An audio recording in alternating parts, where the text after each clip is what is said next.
Jamás, en ningún lugar del mundo, he podido olvidar por completo cómo empezó todo.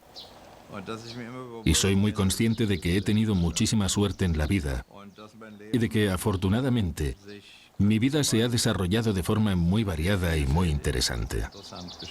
Esto se hace especialmente patente en Nueva York, pero también cuando voy de visita a Shanghái o subo a un avión para regresar a Berlín una vez más. Soy del todo consciente de la enorme suerte que he tenido.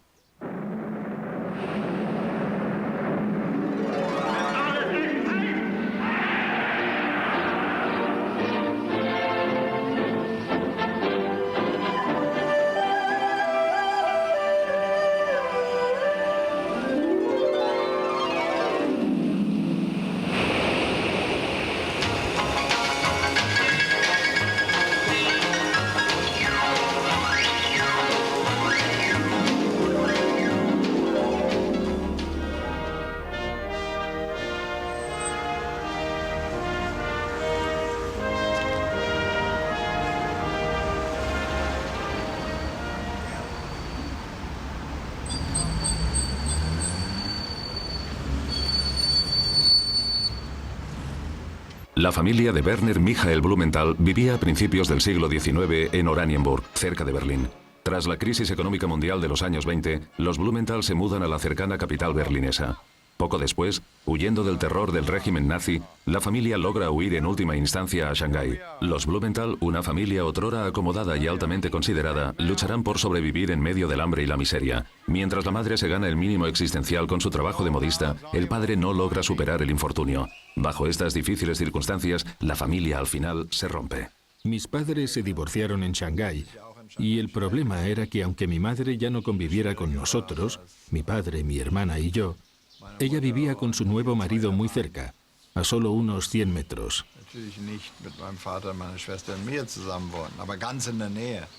El gueto era muy pequeño, pero lo más importante era la posibilidad de poder cocinar algo sin tener que recoger la comida de la cocina colectiva. Una enorme ventaja. Donde vivía mi madre con su nuevo marido, no había cocina, pero nosotros sí la teníamos.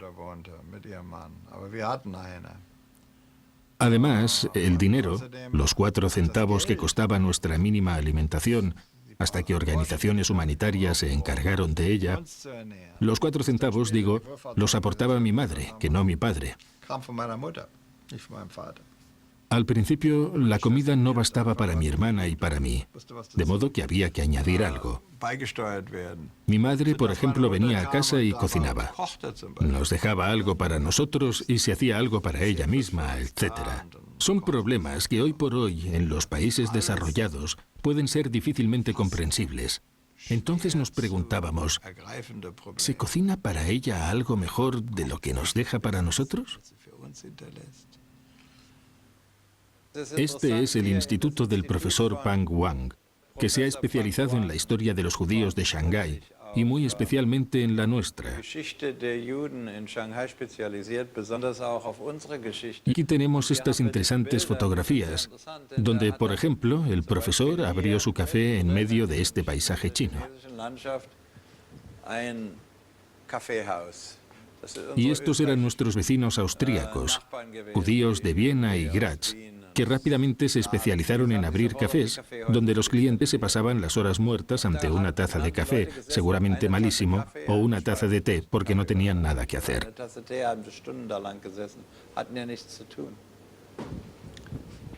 Y aquí una fotografía famosa, la del jefe japonés del gueto. Se llamaba Goye, Kanoe Goye. Aquí, la gente haciendo cola para obtener el pase para abandonar el gueto, durante un par de horas o incluso un día, si había conseguido algún trabajo. Era un hombre del todo imprevisible. Lo mismo le daba un día por dejar salir a todos que al siguiente, o incluso solo un par de horas después, a broncar a la gente de mala manera enviándola de vuelta a casa. Y eso cuando estaba de buenas, porque estando de malas la emprendía a golpes con la gente, etc. De modo que te colocabas a la cola y nunca sabías lo que iría a pasar. Yo también me puse muchas veces a la cola y me largó el pase. Al terminar la guerra intentó disculparse, pero le dieron una gran paliza. Los refugiados le echaron el guante y le propinaron una buena paliza. Se lo tenía merecido. No era lo que se dice una buena persona. Fin de la guerra. Tras un bombardeo masivo, las fuerzas norteamericanas liberan la ciudad. Werner Blumenthal trata de salir de Shanghái lo antes posible, pero no de vuelta a Alemania, sino rumbo a los Estados Unidos de América. Era un destino que anhelaba apasionadamente. Mi impaciencia crecía a medida que se acercaba la fecha del viaje. Amigos y conocidos nos llevaron hasta el barco. Para mí, el día más hermoso de Shanghái fue el de mi partida. Llegada a San Francisco. Si cabe, la realidad era todavía más hermosa que las imágenes que había visto en el cine y que me imaginaba, cuando amigos y conocidos que habían visto la ciudad me la describían. Y tenía la sensación de que por fin mi vida empezaba ahora. Había llegado a la tierra de promisión y ahora podría hacer lo que quisiera. Esto es, lo que yo fuera capaz de hacer dependería de mí mismo y de nadie más. No había ni nazis ni mandamases que me dictasen lo que se me permitía y lo que no, ni nada para lo que yo no fuera lo suficientemente bueno. Y me dije, ahora puedes hacer lo que quieras. Apenas podía esperar al momento de desembarcar en esa maravillosa ciudad de tan bellos paisajes para empezar a vivir. Deambulé primero por sus calles y por 50 centavos entré a una peluquería para que me cortaran el pelo. Aún lo recuerdo, 50 centavos. Leí el precio en el escaparate. Y 1 o 2 días después compré el periódico para leer los anuncios de ofertas de trabajo. Así, mi hermana y yo salimos un lunes por la mañana a buscar trabajo. Y al encontrarnos a mediodía le dije, escucha una buena noticia, tengo trabajo. Y ella va y me responde, vaya, pues escucha tú también una buena noticia, también tengo trabajo. Lo celebramos por todo lo alto, claro. Creo que desde el primer día en que pisé el suelo de este país, sentí el orgullo de ser americano. De modo que para mí, el hecho de seguir siendo apátrida quedaba reducido a un secundario detalle administrativo. Para mí, yo ya era americano.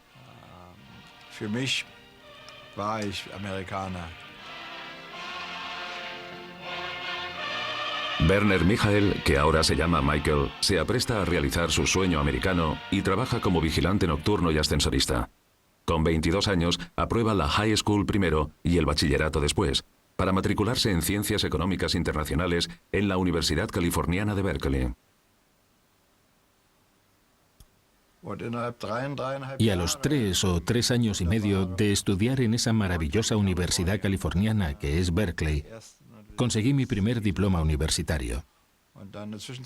Entretanto, hacia el final de los estudios me había casado.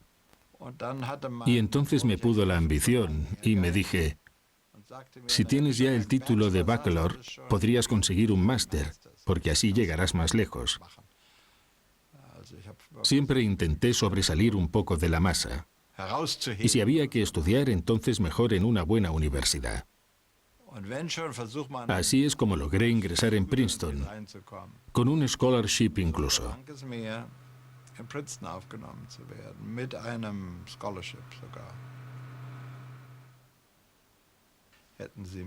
Si de estudiante me hubiesen preguntado por mis ideas políticas, seguramente hubiera dicho socialista. Pero esto cambió rápidamente cuando me di cuenta de que el socialismo funciona mejor en la teoría que en la práctica. De todos modos, yo era y sigo siendo, ¿cómo expresarlo? Liberal en muchas cosas, a la izquierda del centro o de centro. No en todo, pero en muchas cosas. Por eso me hice del Partido Demócrata. Michael Blumenthal aprovecha la oportunidad que le brinda la Universidad de Princeton y decide doctorarse. Para preparar su disertación, viaja a Alemania en 1953. Me encontré un país traumatizado, un país en parte horrible, en parte triste y un poco siniestro. Pero eso no tenía nada que ver con odio, sino con una cierta aversión. La aversión sí la tenía presente, pero era una aversión distanciada, Como cuando en un centro médico ves a gente enferma que se somete a reconocimiento, algo así.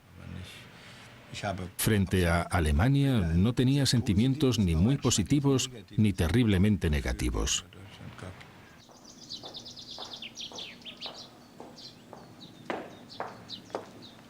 Después de doctorarse, Blumenthal consigue una cátedra de docencia en la propia Universidad de Princeton, pero desea trabajar para la economía privada, para la industria. Como licenciado de la Universidad Élite de los Estados Unidos, se le abren todas las puertas. Así es contratado por la empresa Crown Core Corporation como asistente de dirección y pasa poco después a su junta directiva. Políticamente le fascina un tal Kennedy, a quien sus seguidores llaman cariñosamente Jack Kennedy, un joven político que se enfrenta al republicano Richard Nixon en la carrera por la Casa Blanca. Un par de amigos ya había aterrizado en Washington, entre ellos un muy buen amigo mío, que era asistente personal de Kennedy. Y le dije, oye, si el senador gana, si ese Jack Kennedy gana, quiero trabajar con vosotros. Si así fuera, dejo esto y me voy con vosotros, aunque sea ganando mucho menos. Y ese era el caso, porque en la economía privada se gana mucho más que en el gobierno, por lo menos en Estados Unidos. Pero me daba igual. El dinero no me importaba tanto como estar en la administración, trabajando en el servicio público. Siempre había tenido la sensación de que los gobiernos, la cosa pública, me habían maltratado y quería que la administración mejorase en pro de los ciudadanos. Siempre quise, puro idealismo, mejorar las cosas para la gente. Bueno, puede parecer muy ambicioso, pero es lo que efectivamente pensaba. Y entonces votaron a Kennedy.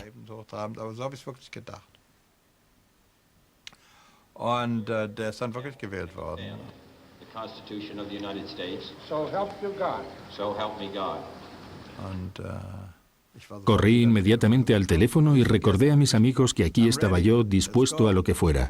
I'm ready, let's go. What kind of a job? Y para mi enorme sorpresa, en 1961, 14 años después de haber pisado este suelo como refugiado apátrida, sin nada más que $65 en el bolsillo y un enorme bagaje de esperanzas e ilusiones, para mi enorme sorpresa, repito, me convertí en asistente segundo del secretario de Estado en Asuntos Económicos. Esto es, segundo asistente económico del mismísimo ministro de Asuntos Exteriores.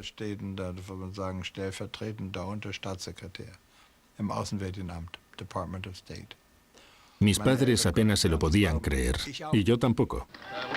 Bajo las presidencias de Kennedy y Johnson, Blumenthal dirige la delegación estadounidense en Ginebra con el rango de embajador. Después de 4 años, vuelve a dedicarse a la economía privada como presidente de la junta directiva de la multinacional Bendix. Yo era un presidente de junta directiva que pertenecía al Partido Demócrata, cuando el 90% de las juntas directivas de este país son republicanas. Y para el candidato demócrata Jimmy Carter, Blumenthal se convierte en el asesor ideal. Bueno, una cosa llevó a la otra. Como es natural, en aquella época, a veces me llevaba las manos a la cabeza y me preguntaba ¿qué fue del pequeño Werner de Oranienburg y sus cosas? Y aquí estoy yo. Este efectivamente es el país de las oportunidades ilimitadas. Es realmente así. Como es natural, el progreso de mi carrera me hacía muy feliz y me llenaba de orgullo. Pero es que además todo eso me divertía enormemente, y ¿por qué no? Pero tampoco hay que exagerar. No era porque yo fuera tan brillante, sino que en gran parte tuve mucha suerte. Claro que también tuve que trabajar mucho, muchísimo. A mis hijos siempre les digo, tú triunfarás, triunfarás. Trabaja, da lo mejor de ti y confía en la suerte. Jimmy Carter es consciente de que necesita respaldos profesionales y busca asesores. En 1977 se convoca en Nueva York una ronda de los 25 más destacados ejecutivos de empresa de Estados Unidos. Yo era uno de esos 25 prebostes económicos invitados a la ronda del famoso 21 Club, o Club de los 21. Era un círculo cerrado, aunque estaban presentes muchos representantes de la prensa. La idea era la de plantear preguntas al candidato y así se hizo. Como es natural, eran preguntas muy críticas y poco amables, y yo también planteé 2 o 3 preguntas. Todo era apasionante. Un candidato a la presidencia de los Estados Unidos interesándose por mi opinión. En realidad, algo difícil de entender. Entonces le eligieron y me volvieron a invitar. Y ya al día siguiente, los periódicos publicaban las primeras especulaciones. ¿Quién puede ser el candidato de qué cargo? Por primera vez vi que mi nombre figuraba como candidato a secretario, esto es, a ministro, del Tesoro o de la Defensa. Pensé que debía ser una broma, que lo habrían escrito simplemente por llenar la galerada. Pero por otra parte me dije, bueno, tal vez, nunca se sabe. Y cuando me llamaban por teléfono para decirme, he oído que la cosa está caliente, que se está poniendo seria, que se han fijado en ti y quieren ofrecerte el Ministerio del Tesoro, y siempre respondía, quita, quita, eso es imposible. Esto por una parte, pero por la otra me decía a mí mismo, este tipo tiene informaciones de primera mano, etc. Y un par de días más tarde, era el mismo presidente quien llamaba para decirme, ¿podría usted venir? Deseo que hablemos sobre su futuro puesto. Mi madre había muerto y mi padre ya no comprendía muchas cosas. Así que cuando le conté lo de la llamada del presidente, me dijo, bueno, ¿sabes? Eso en Alemania, siendo judío, no lo hubieras conseguido. En Alemania no. Le habían echado de Alemania por la puerta de atrás, pero Blumenthal regresa por la puerta grande como ministro de Hacienda de Estados Unidos de América. Un fulgurante regreso. El hecho de que yo, ex-alemán, regresara como ministro de Hacienda estadounidense era algo extraordinario, emocionante, interesante. Pero ahora era americano, y la idea de que yo, como alemán, aunque sabía que en tiempos me había criado en Alemania, siempre fui consciente de que me fui siendo un niño y de que no me unía una relación especial con Alemania como no fuera la lengua. Con el fin de la era Carter, finaliza también la época en que la firma de Blumenthal estaba estampada en los billetes de dólar de curso legal. Pronto cumpliré 19 o 18 años de matrimonio con mi segunda esposa, con la que me casé después del prolongado matrimonio con mi primera mujer. Y tengo 3 hijos del primer matrimonio y 1 del segundo.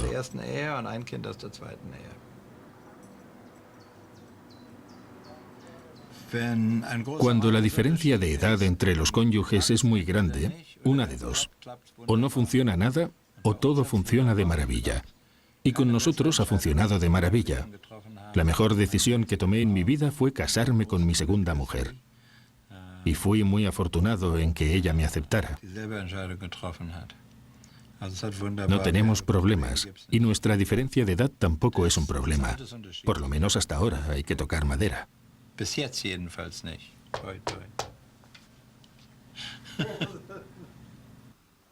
Concluida su carrera política, Blumenthal vuelve a la economía privada, se hace banquero y ocupa el puesto de presidente de la junta directiva del consorcio Barrows.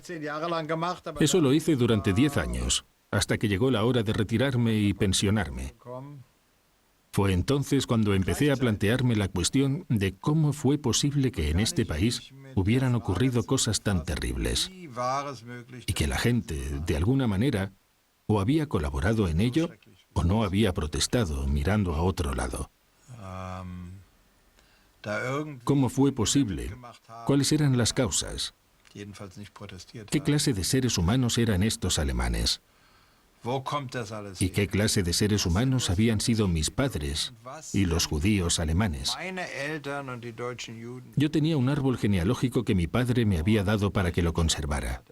Mira, ahí está Meyerbeer, y también Rahel van Hagen, y tú, mi tío Arthur, que en Berlín había sido un hombre famoso, etcétera, etcétera. Unos magníficos prototipos para documentar la historia de las relaciones entre judíos y no judíos. Una historia que solo puede ser relatada si se cuenta la historia de Alemania. Así fue como surgió el proyecto de escribir un libro. El libro fue escrito e impreso primero en los Estados Unidos y luego en Alemania, donde apareció bajo el título de El muro invisible. Y entonces me dije, bueno, se acabó. Pero no era así. El libro significó el principio de algo completamente nuevo, porque un día vino el gobierno autónomo del Land de Berlín y me dijo: tenemos el proyecto de construir un museo que se llamará Museo Judaico. ¿Quiere hacerse cargo de él? En 1997, Werner Michael Blumenthal regresa a Berlín como nuevo director del Museo Judaico. Pero todavía se puede visitar solo una parte. Por lo menos 10 días al mes, Blumenthal reside en Berlín. El resto del tiempo lo pasa en Estados Unidos. Es muy consciente de que esto es una dura prueba para su familia. Su esposa y su hijo Michael Edward van a Berlín siempre que pueden. Michael Edward tiene 15 años, su padre 75.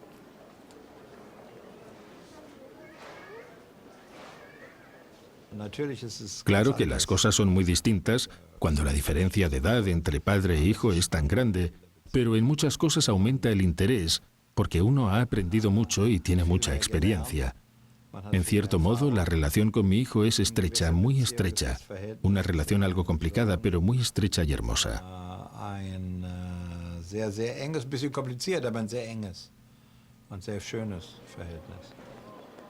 Para W. Michael Blumenthal, la familia es el centro de su existencia. El motivo hay que buscarlo también en su historia personal, en su experiencia como inmigrante y apátrida marginado. Cuando me contemplo en una fotografía así y veo que soy yo con, qué sé yo, otras 20 personas, 4 hijos, 8 nietos, etcétera, etcétera, me digo, bueno, recorriste un largo camino. Han pasado 50 años y ya no estoy tan solo, lo que naturalmente es hermoso. Y no solo eso, porque tengo una excelente familia. A todos les quiero, y es hermoso reunirlos cuando cumples los 75. Y los nietos y los hijos, todos del mismo círculo, diciendo, hemos fundado otra nueva familia.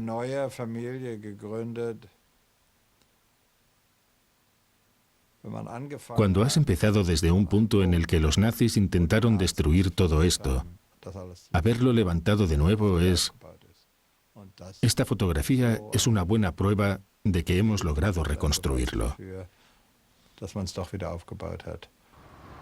Inauguración del Museo Judaico de Berlín. Ni en día tan señalado quiere Blumenthal prescindir de la familia. Varios parientes acuden desde Estados Unidos para la inauguración y para homenajear al patriarca de la familia.